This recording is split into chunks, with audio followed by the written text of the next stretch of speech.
Um, okay. Well, Happy New Year, everyone, and thank you for attending this webinar.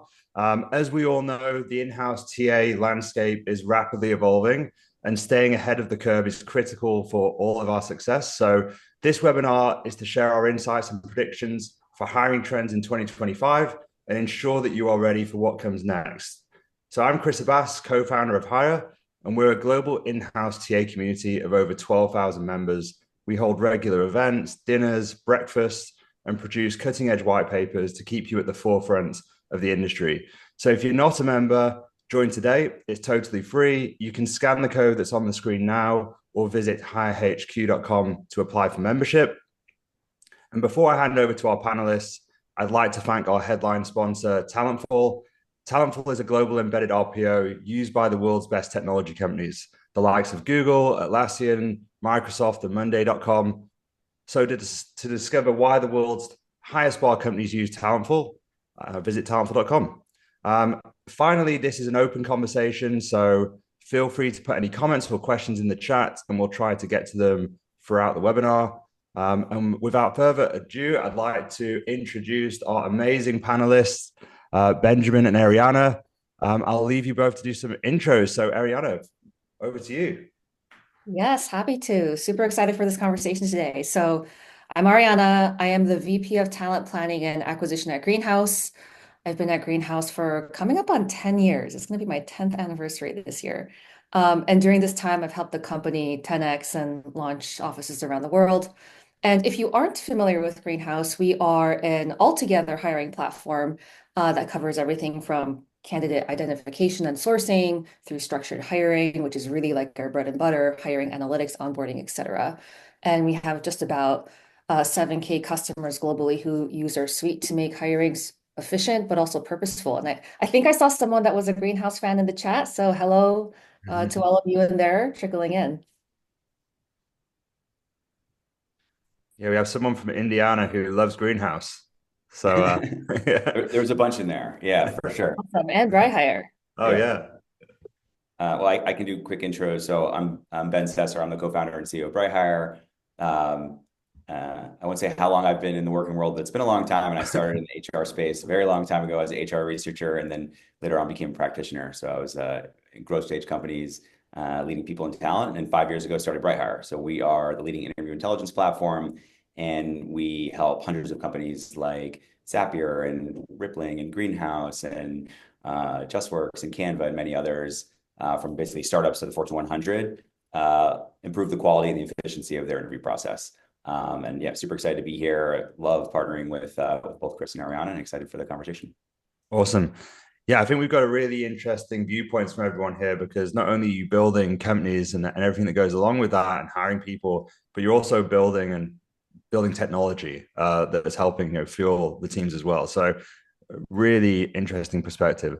So to start, reflecting on last year in 2024, what were the biggest shifts in TA over the past year for you? And how have they shaped priorities for 2025?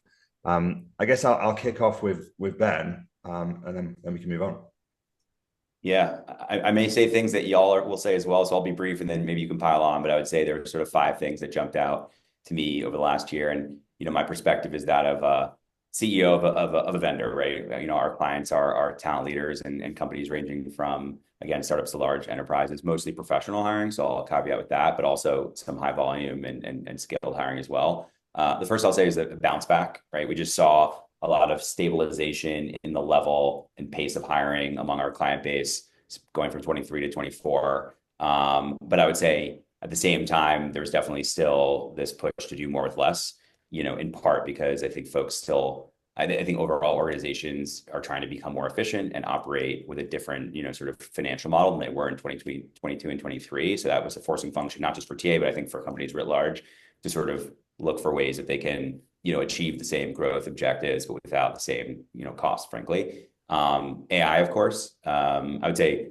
lots of new products, and lots of hype and lots of conversation, but also I would say, legitimate adoption of AI and automation in certain parts of the recruiting function, much more so than I would say 12 or 24 months earlier. And then the last two quickly, flexible staffing models. I know this is like more of the talentful world, but organizations trying to make sure that they're building TA functions that'll be resilient to whatever, ups and downs may occur from a hiring pace perspective, and then fraud. Just kind of an increase in fraud sort of toward the tail end of the year. So that's my quick five, but I'm curious what y'all have seen. Yeah, Ariana, what about you? Yeah, Ben and I did not trade notes before this conversation, but I have similar themes. And because I have similar themes, maybe it's helpful to share a little bit about like the context of why this is happening. Because to me, like it really goes back to like what are the external market dynamics and like what's the labor market look like. And so like there's a lot of TA professionals on this call, and our experience is that there's like this rise of talent actively looking and competing for jobs. I think especially when it comes to office jobs, it is like a pronounced experience that a lot of us in the sector are having. Um, I was recently reading just earlier this week, the Wall Street Journal said that in the US, we have, 1.6 million unemployed workers that have been job hunting for the last 6 months. And just to put that into perspective, like the number of people searching for that long is up more than 50% since the end of 2022. So there's like all these dynamics that are happening. And then there's like also this narrative around, well, aren't we adding a lot of jobs? Well, if you look in the US, like, yes, we added 227,000 jobs in November. That sounds like a big number. But if you actually look at the trend from 2021, it's like this slow and not slow, but like steady slope downwards to the left, which is generally not the direction we like graphs to go.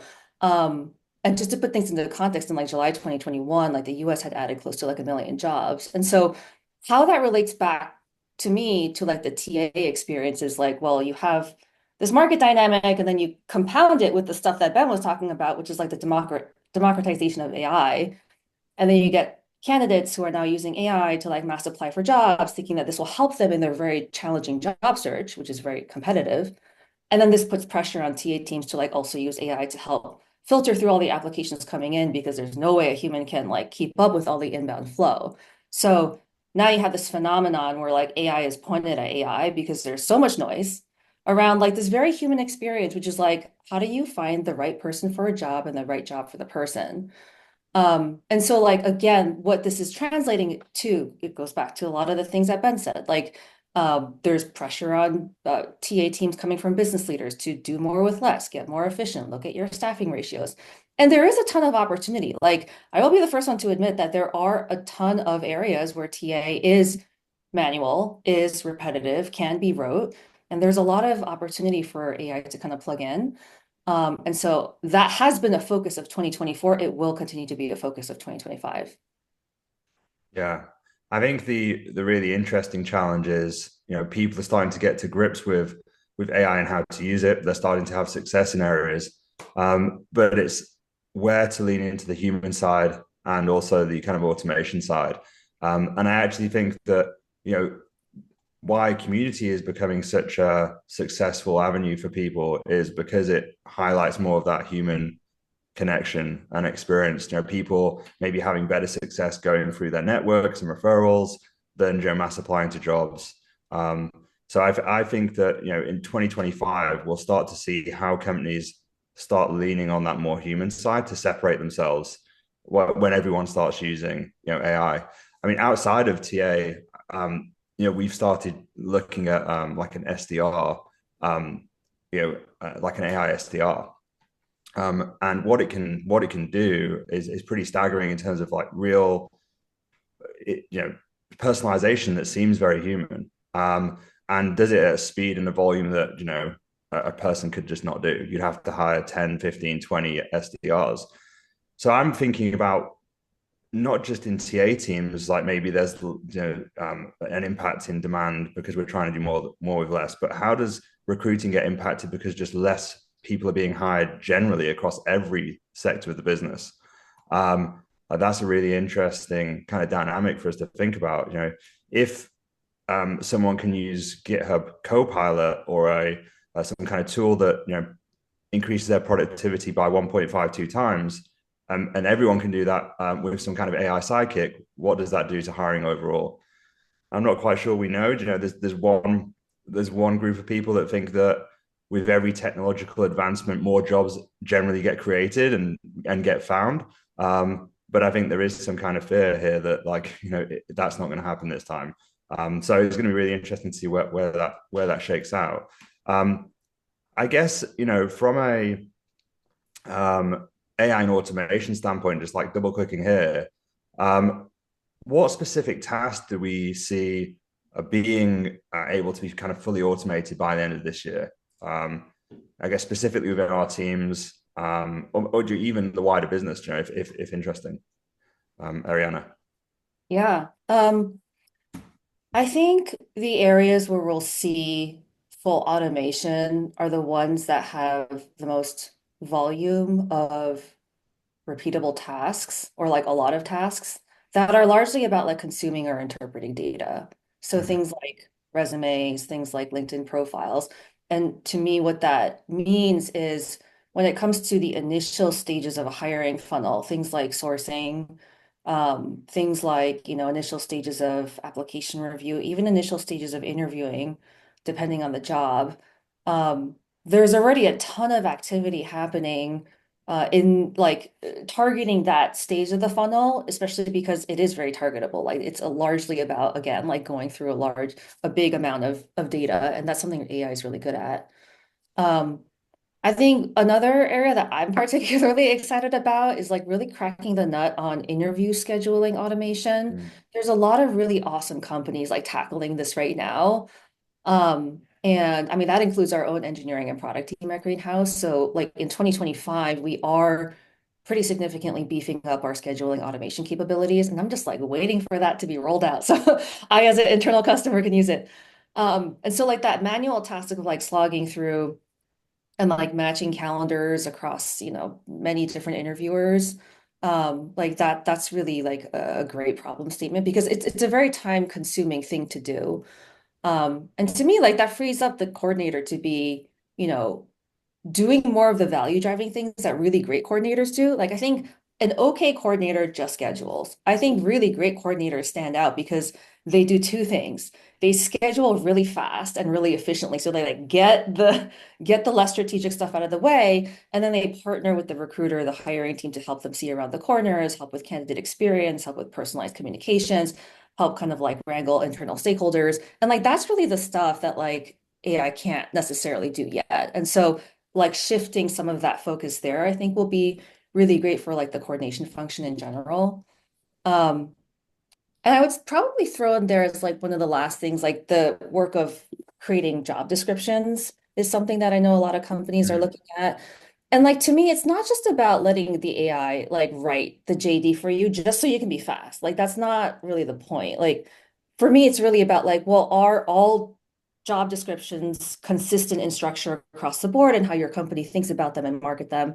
Are they accurately like reflecting the job attributes that you've built or that you've tested for or that you test for in your interview process? And like really importantly to me, do they actually correspond to how Greenhouse, for example, thinks about job leveling and what kind of articulated experience qualifies for what pay bands?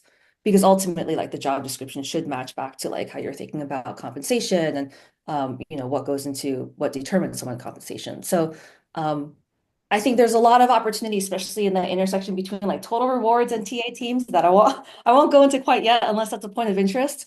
But those are probably the areas that come to mind that seem like, a really great opportunity for like full automation. Yeah, we'll come on to this later, but just talking about how that really levels up the coordinator's ability to do high value work. I mean, you can just think about the kind of white glove experience you could provide a candidate if the coordinator or candidate care specialist isn't doing scheduling. You could really build a program that separates you against your competitors and gets you better candidates across the line. So be interesting to talk about that in a minute. So Ben, I know you guys. Yeah. I Obviously, took the question really literally, when you said fully automated. So I thought about sort of like what's the job to be done, and for me, fully automated is like no hands, self-driving. So, I think my high level take is that there's not going to be a ton, if you think about the overall task, the job to be done, that's going to be fully automated, but there'll be a lot that will be very automated or where, it can be very high leverage, meaning like the technology is going to get you really far the way there. But but there's still somebody involved to make sure the right outcome. So I think like Ariana, to your point, scheduling is a great example. Like there's a lot of that activity where it can be fully automated, but there's always those exception cases or the escalation. And those are the things that, AI is going to get better at handling more and more edge cases. If you think about like agents and those sorts of things, but still it's not there. And so, somebody might be 90% more efficient, honestly, doing scheduling using AI, but there's going to still be like that 10%. And so things that fall in the very, very automated bucket that you might call fully automated, but probably aren't 100%. I think Ariana, you hit on one that has been top of mind for us because it's kind of part of our platform, which is like the job scoping, job description creation, interview plan creation side of things, right? Like we don't just you don't just throw a sentence into ChatGPT and we spit something out. It's like it's an iterative actual sort of back and forth that a person has with AI to actually pull out what matters. And then to your point, Ariana, how does an organization set up their bands and their structures and like how do we generate something that actually aligns to the infrastructure that you've created? Like that's very near and dear to us. I think parallel to your SDR, experiment, Chris, like sourcing, right? Identifying candidates, reaching out and doing that. That's certainly going to be pretty close to fully automated, but not maybe 100%. Scheduling, interview note taking, right? Answering basic candidate questions throughout the process, right? When a candidate's in process, basically being able to like be a first line, almost like customer support, like first line of defense to answer common questions that they're gonna have. I think a lot of those are like almost automated. In terms of fully automated, I think refreshing talent pool data is an interesting one. Back in the day, you'd like manually like, oh, Ariana switched jobs. Like, let's update the filing cap, right? Like that's just going to be automated. And then the other one that I haven't seen yet, but it seems super ripe is sort of like the operational side of managing systems, like ATS updates, admin workflows. That could be like in a system or like a backend thing, but those are pretty ripe for being pretty automated, and I think will create like a ton of efficiency for just how people work every day. Mm-hmm.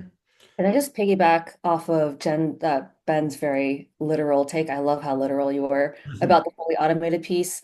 I think that's an important point, like what we mean by that, because when we think about AI and how we build it into our product at Greenhouse, we think AI is like great at four things generally, which is like generating content, categorizing content, summarizing data/content into insights, and then like automating and streamlining the tasks. And then there's a fifth thing, which is like making decisions. And we're like, AI is not ready for that yet. And I think there's a component of like AI doing like 90% of the stuff. And then there's like final sign off at the end and some sort of human component that's really important. Like to use Ben's example around the interview plan, like, sure, you can like ask ChatGPT to kind of spit out a bunch of questions that might be really good for the attributes that you're targeting. But at the end of the day, like I would expect there's at this point where we are with our technological advancement, like I would expect some sort of like hiring manager or recruiter oversight to really make sure that like this makes sense for our process and our business context. And so I think like that little nuance of like what we mean by fully automated, and maybe that still means that there is a little bit of an element of human like signing off. Like I think that's really important in certain circumstances. Yeah, totally. That leads on really nicely actually to the next point, which is, if we're gonna have these like AI sidekicks or amplified by AI, what does that mean for the skills that our teams need to build or we need to build in an AI kind of enhanced work environment? Because I think when I was doing technical recruiting, 50% of my day was probably sourcing. As a full cycle recruiter, it was trying to find the best candidates, drafting sequences, personalizing messages. That was incredibly time consuming. And now, you can probably cut that in half at least. And it frees up a ton of my time. So what skills am I building or should we be building to fill in that gap? And how do we go about doing that? I'll go quickly because I'm sure Ariana actually has much better and deeper insights on this as somebody who's currently building a function. I think I have this this phrase has been in my mind, which is like this, like the leverage TA function or the leveraged hiring function. And if you think about leverage, it means like, we're just able to get a lot from out of output, basically, like much more output than we could before, and enabled by technology. And so, that requires, it's almost like like in a sales team in some sense, where there's sales ops, which is their expertise is like workflows and data and automation and like equipping the function to just like have maximal impact and velocity. And then there's the human side, right? Then there's the like I'm selling, right? And I think of TA teams like that more so now than even before. Before, I think there was like a lot of hybrid where it's like I'm doing work and I'm doing process stuff, but I'm also the person that's interfacing and selling and interviewing. And I feel like the separation is going to be more clear in some sense, where there's going to be like this technology infrastructure that you're building that's probably more sophisticated. And so understanding the technology, understanding systems and how they can speak together and how you can build workflows and operations that are very empowering, and create a ton of efficiency. And then having the skills and capabilities on the team itself to do the human side, right? To not just do the human side as it relates to candidates, but also still a cross-functional role where it's a service function, right? Where you're working across the business. So understanding the business context, understanding outcomes, and understanding what folks are looking for and how we can drive impact. So understanding tech, systems and process, thinking, compliance and legal, and then the business knowledge, I think overall for a TA leader and a team, but I think there's almost gonna be like a separation of skill sets in some sense. I don't know, that's my read. I don't know if Ariana feels different or similarly. Yeah. I agree with a lot of that. I think my brain went to a more like philosophical Mm. place which is like I think one of the most important things for TA leaders will be asking the right existential questions. And like it could look a little different depending on like where your business is at. And what I mean by that is like at the end of the day, how do you position your function not as like something that consumes dollars and like costs money, but like actually drives business value? And I think that a lot of TA professionals have heard a million times, like, you have to understand the business to be really good at your job. But like, what does that really mean?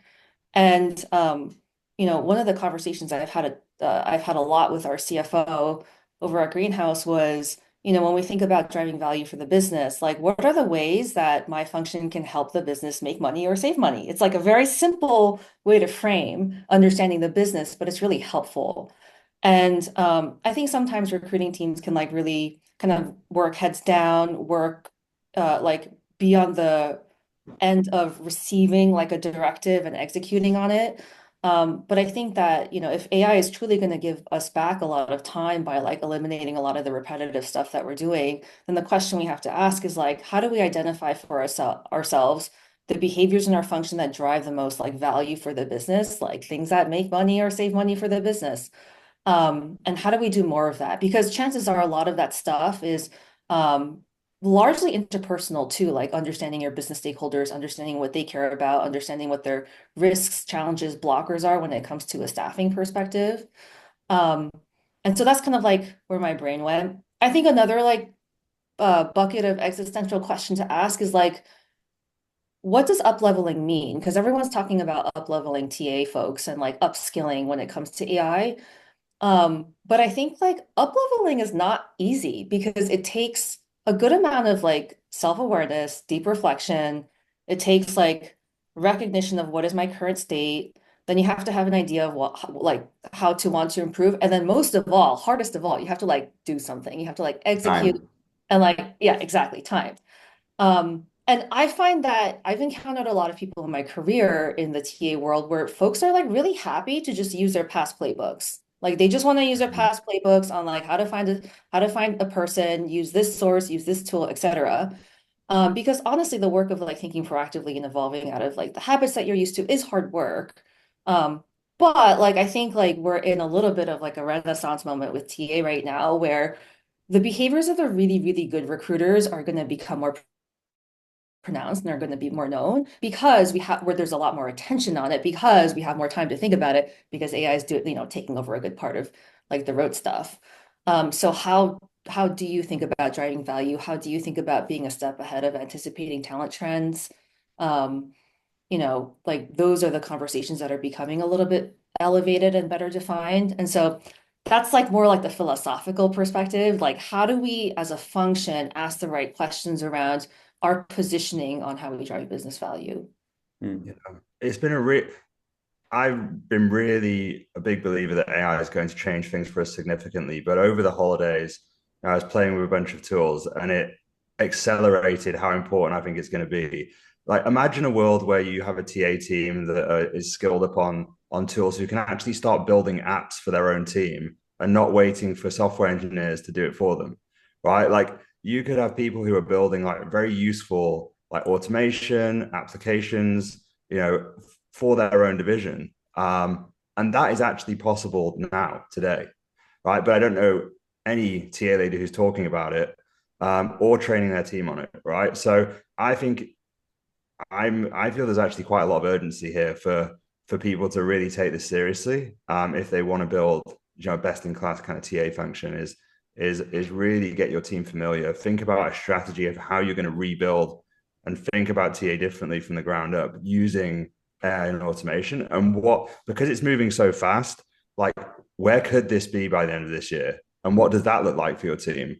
I think that's something that's also really exciting because we're getting to the point where people who've had these creative abilities and are very capable, but just haven't had the skills to build something technical, are going to be able to do it. And I think that's an incredible opportunity, and I'm really excited to see kind of where that goes. One thing that when Ben was speaking, I was thinking about is, a lot of recruiting teams at the moment, I think one of their advantages, perhaps, especially in tech and R&D, is like having a team of like killer recruiters and sources who can get the best talent on board. If there's a level playing field and everyone's using the same tools, that advantage maybe reduces. So where does that advantage move to? Like, where are you building in that competitive advantage? Like, where do we think that's going to kind of go if kind of sourcing becomes the same, that the capability becomes the same across companies and becomes automated? Like, what are we doing to stand out? Like, where do you think the key area is for companies to stand out in that world? I don't think that it's actually going to be a level playing field for a little while, is Right. my first answer. Like, there's still incredible variation in how different teams are going about all parts of the recruitment process today, in terms of the level of sophistication, the tools they're using, and so on and so forth. So even if hypothetically there are incredible tools available, I don't think it's like the market is gonna, the market of all your competitors is gonna coalesce around using them and using them well, honestly, Yeah. for, in the immediacy. So I still think there's a lot of actual competitive advantage of thinking about what are the high leverage activities that, allow you to achieve your outcomes, from a recruiting perspective, and how can technology or process, or the right people on your team, it's not just tech, allow you to get there and be successful. So I don't think it's like everyone's at parity and now it's like, well, how do we compete? But let's imagine that, everyone is, for instance, like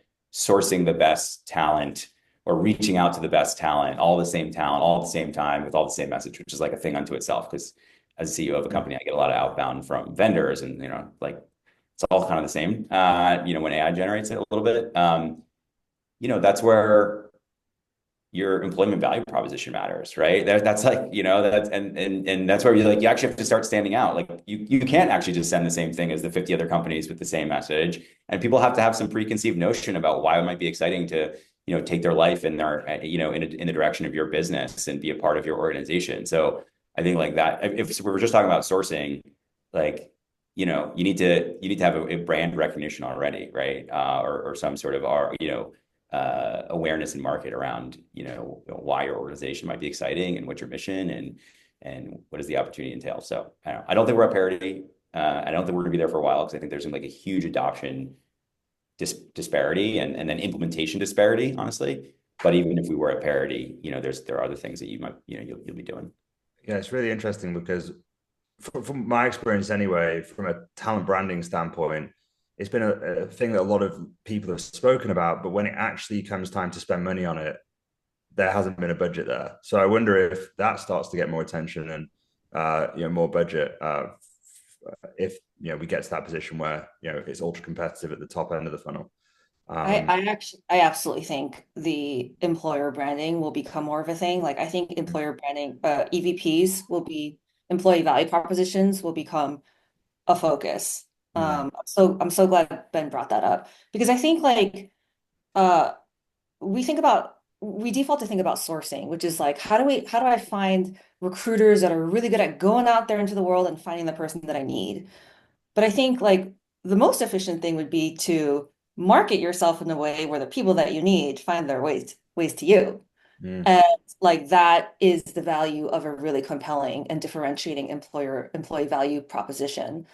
Um, the other thing that I think is like a nuance when it comes to branding, employer brand, is that yes, you want to be known as an employer. You want, generally the world to think good things about how you employ people and the experience you create. But at the end of the day, like I see a really good EVP as less of a magnet, but more as a filter. mm, Like it should be the magnet for the people that you want, but it should also be a filter because you're so explicit about, hey, like this is the kind of culture that we have. These are the things that we prioritize. This is our way of working. Maybe it's a pace that, not everyone's looking for. Maybe it's remote or maybe it's not, which, different people have different opinions about. Maybe there's certain leadership norms that are, things people would not want or want. And a compelling EVP should be able to articulate that or enable people teams to like articulate that throughout like the employee and the candidate journey. And so like a really good EVP to me is not just like market to everyone and like get everyone's interest, which is like generally what advertising is, like get as many people to buy your thing as much as possible. But like the thing that can be bought right now is like a limited subset of jobs. mm. And so like how do you position your brand in a way that helps you attract the people that you actually want knocking on your door versus like you having to put in the effort to like go find them yourself. Yeah, really interesting. I think you're absolutely right. I'm going to take a question. There's a question that's got some attention, which is kind of relevant to what we're talking about from Paul Henthorn, where he's saying he's really curious to see how we develop entry level talent across tons of different functions. If we've historically seen SDRs as a learning step on the journey to AE, for example, then the use of AI to replace most of these tasks, we need to overhaul the talent development journey to get these people straight into these roles that would be perhaps 2 to 3 steps along the traditional career journey. Really interesting point. And I guess like this would have a big impact to those folks that are coming through and kind of learning their craft in those more kind of repetitive, more junior roles. How do we solve that problem? Uh, It's a great. oh, sorry. Yeah.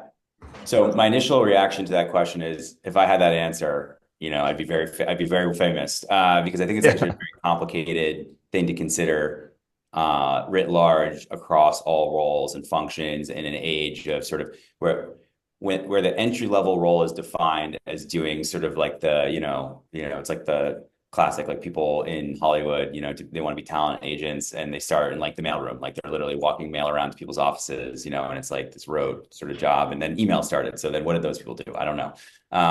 So I don't know if I have the perfect answer offhand, but one thing that struck me as I was thinking about that just now is technology is also a pretty big unlock as it relates to training and the speed of training. And I'll give you an example.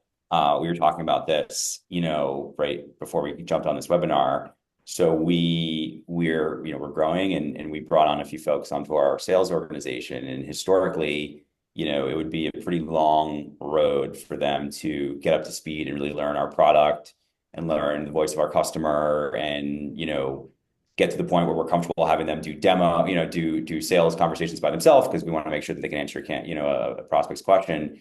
And I built in 2 hours over Hack Day, essentially an avatar that our new sales hires can talk to endlessly. That basically channels all the pain points and things that our customers and our prospects think about, which I uploaded based on all the conversations that we've had with all of our prospects and customers before, so they can just practice endlessly. So they're going to get up to speed so much faster. You think about an SDR, like there is the potential for technology to allow them to not have to do 2, 3 years sending cold emails to become an AE. Like they can actually do that more quickly. Now, does that change like the structural part of the labor market where it's like how many AE roles are there and I don't know if it solves that, but there is a training side, and we do the same thing in interview training, and there's a lot of potential there. But if you think about all these sort of areas, I think there's an opportunity for technology to help people not have to go through those steps to get to that role. So that's like the glass half full side of that question, I guess. Mm. Yeah, I think this is a really awesome question.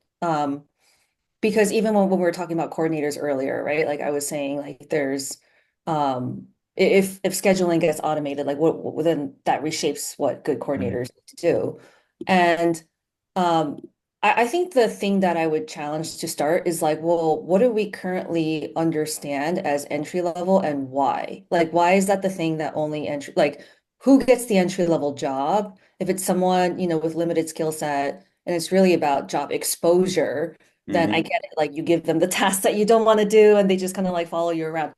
But like I do think it's worth questioning like the things that we've allocated to entry level. We probably need to revisit how we're defining that because Mm. that might not necessarily be the only thing a fresh college, high school or college grad can do.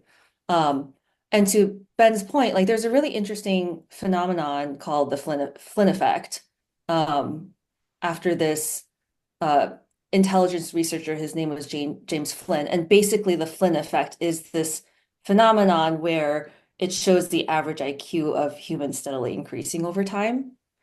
And the very optimistic take is like our society is getting more intelligent as our civilizations develop. And there's like a bunch of reasons why, like better nutrition, better education, but a lot of it is like better access to information, to Ben's point Mm. around just like we have a lot of information at our fingertips and training and learning can happen a lot faster.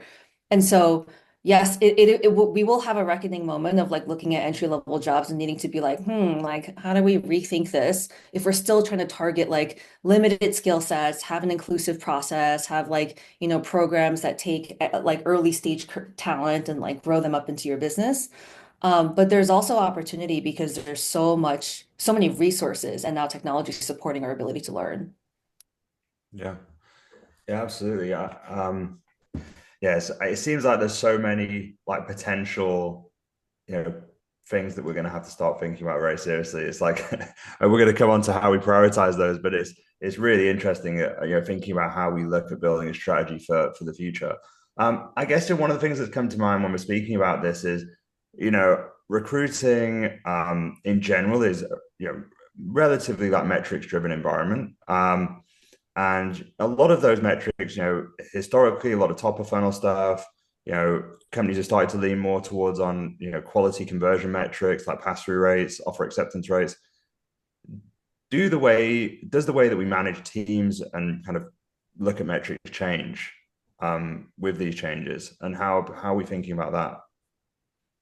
I would say very much so. Mm. I'm happy to take this one to start. Yeah, go for it. I think I think in the TA world, the metrics that have reigned supreme are around speed and volume. How fast can you get me as much as I want? Mm. And it's a little and that makes a lot of sense in a high growth, high funding environment, but that's not our environment today. And so my experience as a TA leader in the past year was like, it's not about speed. It's about appropriately pacing hiring with the business and like the performance of the business, which requires you to understand like financial performance and business goals. And it's less about, hire as many people per recruiter as possible. It's more about how many false positives are we actually getting? Like how many mistakes are we making in hiring? Because like a mistake is so costly and we don't have a lot of job opportunities. And so we want to be like really, really, really sure that by the time we're at the end of an interview process, like this is the right person for the job. And so I generally tend to hear at this moment in time, and again, it might be short-lived, but like in this moment in time, TA leaders um, feel like there's a little bit more time to make sure the decision is the right one when it comes to the hiring decision versus just like move as fast as you can, which was like the reality for a lot of us in 2021. So I think what that does to like the metrics that matter is really around quality. Of course, quality of hire is like the thing everyone's Mm. trying to solve. And every company will approach it differently based on like how they define their quality. But for me, like if I were to distill it very simply, it's like how do we partner really well with the business to pace our hiring in a way that like financially makes sense for the company, and then at the same time design processes that reduce as much as possible any sort of like possibility of a false positive in a hire. Mm. I think, and then the other area that probably comes up for me is capacity planning. Um, I know we were chatting before the call about, Chris, your thoughts on capacity planning, but I do think that this will get a refresh. Mm. Um, because if the job description for a recruiter is getting a refresh and like where they spend their time is changing due to AI and technology, then that impacts how do you think about capacity? And recruiters will have more strategic bandwidth to focus on, maybe projects or cross-functional things, or if you do OKRs, objectives and key results, like projects related to that. Um, but it will take work to figure out like how to allocate that. And I just had this really interesting conversation with my executive team at Greenhouse where I was reporting back on our productivity metrics as defined as hires per recruiter per quarter. And one of the things that we've consistently seen at Greenhouse is like, oh, against, industry benchmarks, we tend to be a little lower. Um, and we're like totally actually okay with that because we do a lot of strategic projects in tandem with delivering on hiring goals. And we care a ton about our KPIs around like the more traditional things like great candidate experience, efficient time to fill, productive offer acceptance rate, things like that. I think to maintain all that stuff, to have great KPIs, deliver on strategic projects, like continuously improve your function and deliver on hiring goals, like I feel like that's really important when it comes to capacity planning. Very often, capacity planning is like solely focused on how many heads can I deliver as fast as possible. But again, the conversation will need to be a little bit more holistic around capacity because the job descriptions of recruiters will change. Yeah, absolutely. We didn't trade notes. I have some similar thoughts, some different. So I think, I know Ariana and team very well, and I'd say like that generally they're extremely progressive. So I was thinking about what metrics are more important in 2025 than they were in 24 and 23, and I have Rex per career as one of the ones that is more important. Not because I don't agree with Ariana, I agree with everything Ariana said, but because I think the reality of a lot of companies that I speak with is this like more with less push. And I don't think that this is exclusive to recruiting again. I think it's very similar for sales teams or engineering teams, which is like optimizing the impact we can get for the resources that we're investing, like the leverage in our business, because that has, to the point of business outcomes, that has massive downstream implications for the business, right? If we can grow faster and keep ourselves more efficient, it's more cash flow, right? It's more value essentially. So I do think that that's going to be more important, simply because, in 22 or 21 rather, it was like, yeah, to your point, speed and like, let's just, whatever, it doesn't matter. All we're trying to do is like hit these hiring goals because all growth is good and so on and so forth. So I do think Rex per recruiter is probably going to be a big focus. But I would caveat that by saying like it's not necessarily ideal to max that, right? Because there's a whole bunch of other things, particularly if we're rethinking what the role of the recruiter is in the TA team. And I agree on the quality of hire part as well. I've probably talked to 10 talent leaders in the last 8 days, maybe five. And like what I hear consistently is like that is the most important thing on their mind right now. I've heard that for a while. But I think everyone has the same challenges associated with measuring it because it's imperfect and it's very nuanced. And we won't get into Chris and I had a whole long conversation about that, like maybe 4 or 5 months ago. And so I think quality of process is the starting point because as Chris and I have talked before, like if you run a random hiring process, you will get random results. And so if your goal is to systematically improve the quality of the hires that you're making, you literally cannot do that if you don't have quality of process and consistency of process. And so I think that will take more precedent as folks, because they're focused on quality of hire. The thing that you can control most directly and is probably most important as a starting place is like, what is the quality of the process? What is the consistency of the machine that I've built that drives quality, consistency, and structure and all the good things that, that are kind of the baseline. And then once we've done that, let's start gathering data, in terms of results and come up with hypotheses on, I don't know, what do we think leads to better results and let's test that. So I think quality of process, because quality of hire is a goal, is kind of the other one. And actually the third one I'll say is like sourced hires, percentage of sourced hires, because I think everyone's experiencing like a ton of flood of inbound applicants and the sentiment that I'm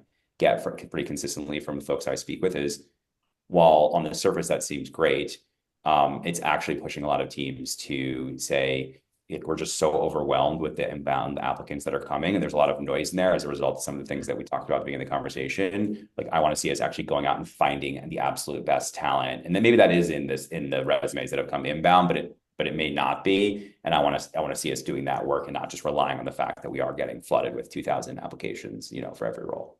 Yeah, absolutely. Sorry to piggyback on the quality process conversation, because I do think this is like a really important piece of the conversation. That's actually where we chose to focus at Greenhouse.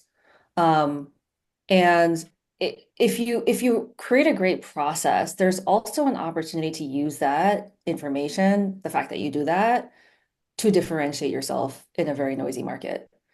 And so, like, for example, if you treat your candidates with respect and you get back to people and you don't ghost them and you have structured processes, and it's not just like, someone walking into a resume being asked the same questions over and over by different people. Like, if you put respect and thought into the design of your interview experience, then like you should tell the world about it.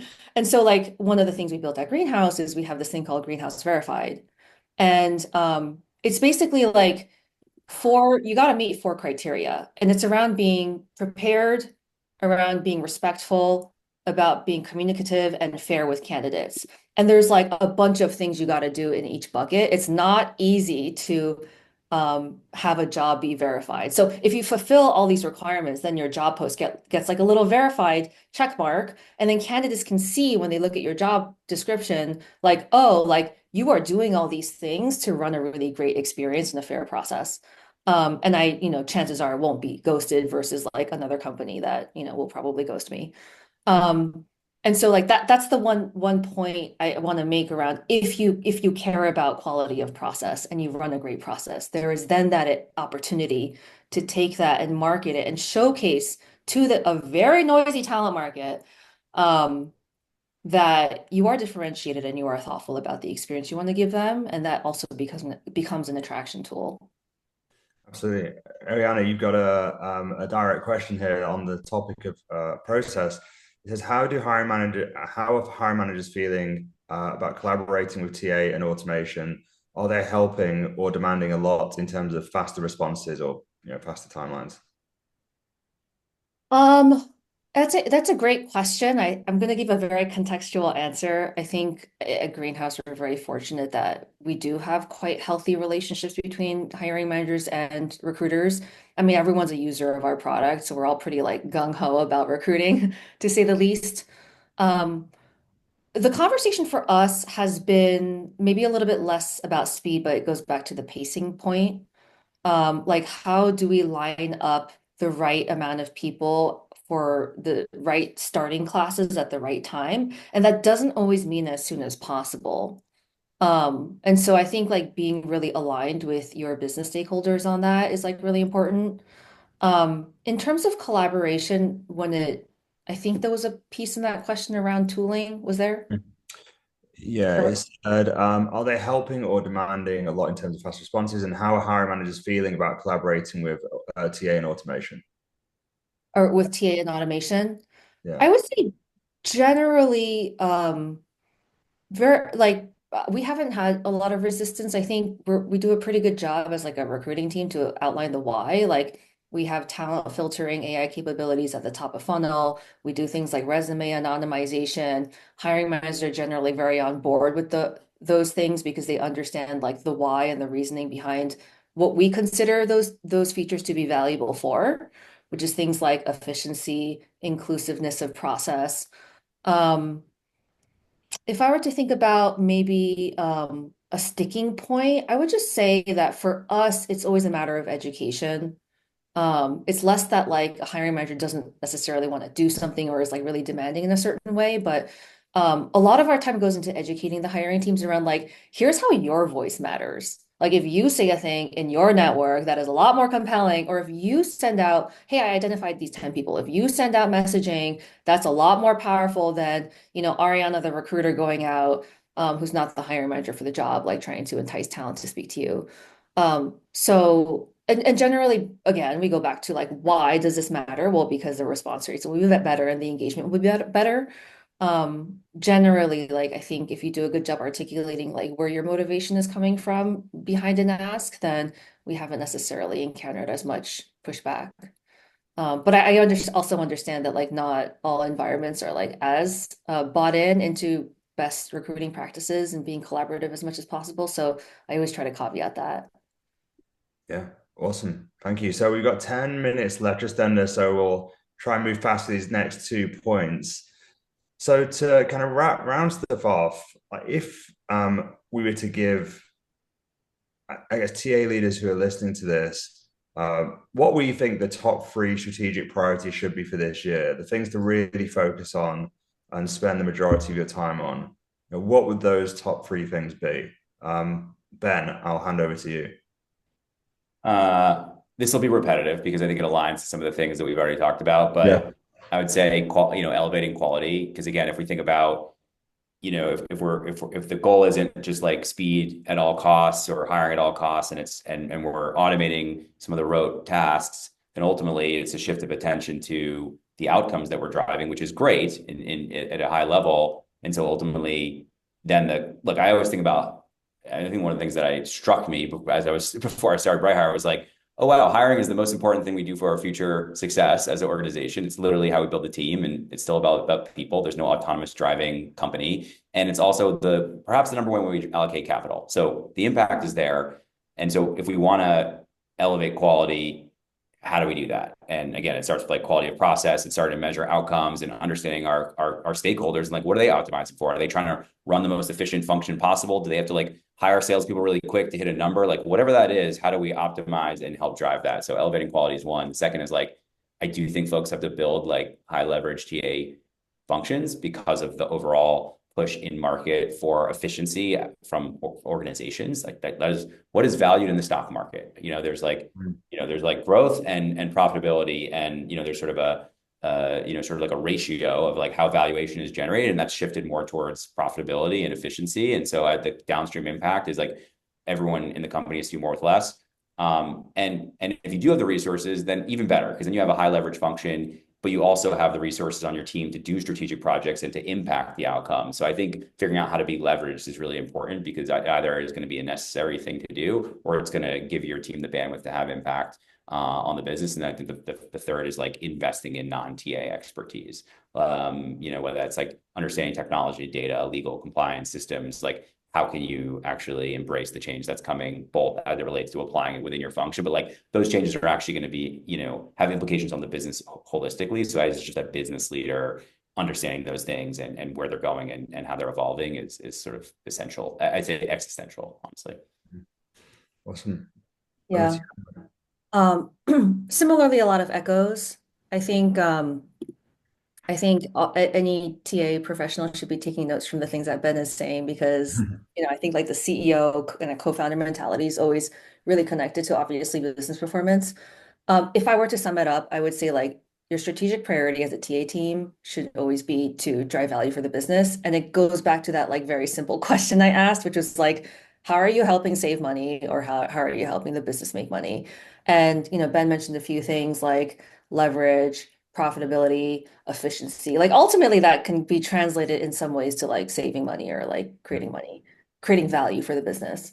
And so if I were to like give examples of things that might come out of that, I would think about things like, some of the stuff that's on my roadmap. So two things that's on my roadmap is like, we put a lot of work into creating an EVP last year. How do we actually like get it out into the world and like implement it and market it? So like creating a differentiated talent brand is like a really important thing to us. Again, it goes back to the idea of how can this be the magnet in the way that we want it to be? So like a magnet that also help filters. Another thing on my roadmap, as the second thing I'll share is I think it's really important to identify like the channels where you have the highest density of the talent you want. Because like the talent you want is going to be different based on which company you're at.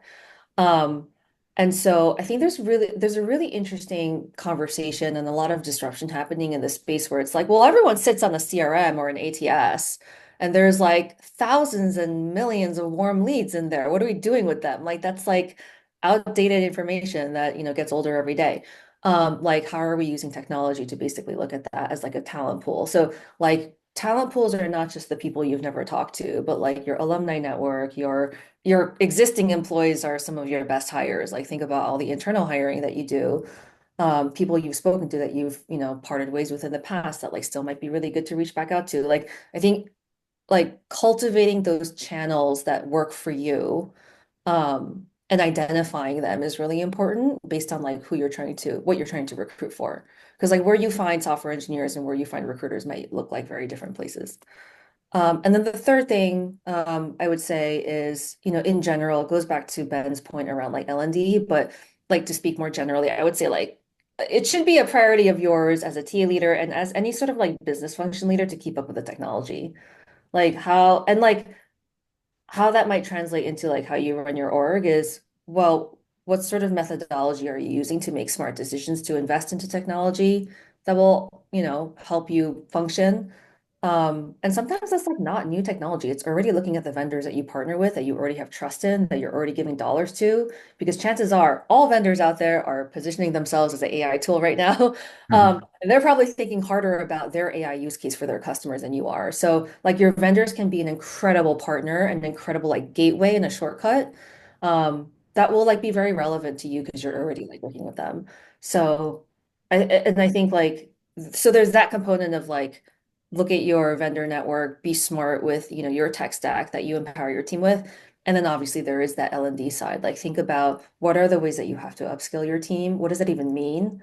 Ask those existential questions that I kind of posed earlier in the conversation. I think that's like a really good place to start. Really Yeah. quick, just as it relates specifically to sourcing, because you talked about that earlier, and I know that's very top of mind, just dovetailing on what Ariana said, like what Ariana said strikes me as how we think about finding our customers, honestly, right? Like if everyone in the world can send an infinite number of emails to an infinite number of like sales prospects in our case, or candidates, we think about, okay, well, that is a level playing field. So what do we need to do? One, we need to let the quality of our product speak for itself. Like our buyers are actually going to hear about BrightHire, not because I sent a million emails today, but because somebody who's one of our customers tells somebody else that the product actually works. So that's like your EVP and the actual experience you're delivering, right? And the other is, we're gonna, counterintuitively go back to very like niche prospecting and very niche targeting. We're gonna say, well, we have really successful clients that look like this. So let's find a more highly targeted, highly curated way to introduce them to what we do. And I think the same thing goes for sourcing, right? You're going to be trying to hire very specific people with very specific skills that are going to fit a very specific type of organization successfully. And you're going to really like actually be more focused because, the noise will just be there from automation. So quick And side. you'll be very happy to know that when I was presenting the EVP at Greenhouse to our executive team, I had a slide that said, here's how an EVP is very similar to a customer value proposition. Yeah, yeah, It's like exactly. very similar. Absolutely. Yeah. I think talent communities inside companies could be really big. I feel like it's been talked about forever, but I think this maybe is the kick to do it. So to finish things off, I guess a bold, controversial opinion for 2025 that might be slightly contrarian or not. What are we thinking? I don't know if mine's gonna be contrarian. It's just the prediction, and that's that candidate fraud is going to explode in 2025. And I think, we have an interesting vantage point. We've actually had a considerable number of our clients come to us and talk about fraud. And I'm not talking about like they're using ChatGPT to like do a code test at home. I'm talking about legitimate bad actors in the hiring process, because if you think about cybersecurity and data security, the automated systems are actually easier to monitor. It's actually the human processes that are generally like the weak link. And so we're having, customers seeing some pretty crazy behavior in their hiring funnel. It's I think probably counterintuitive to many companies because not all companies are equal targets. So it's certain types of companies based on their scale and some other things like the data they have in their organization are experiencing like very organized, targeting from a fraud perspective. And like they're kind of using our product among other things to try to suss that out and find bad actors. But I think you'll hear more stories about this in the coming year. That'll be pretty surprising. Absolutely. Yeah, my prediction like dovetails actually into that, which is more around the rise of in-person interviewing again and in-person community. Mm, Like I know generally people have a reaction to like, oh, I have to go back into the office more so than not, but like I do think there's going to be a lot more value placed on like I need to make sure Ariana is actually like a living person and like yeah, the person that I saw on Zoom. And so we're actually seeing an uptick of this with our more senior roles where we feel a little bit more comfortable when it comes to like, again, going back to the idea of not wanting to make a false positive hire. We feel like we're verifying a lot of things by having that in-person opportunity. And we're also hearing like appetite from the candidate side to like want that. And so I think like the in-person stuff will actually become, it will evolve from what it looked like in the past, but I think like there will be a rise of that.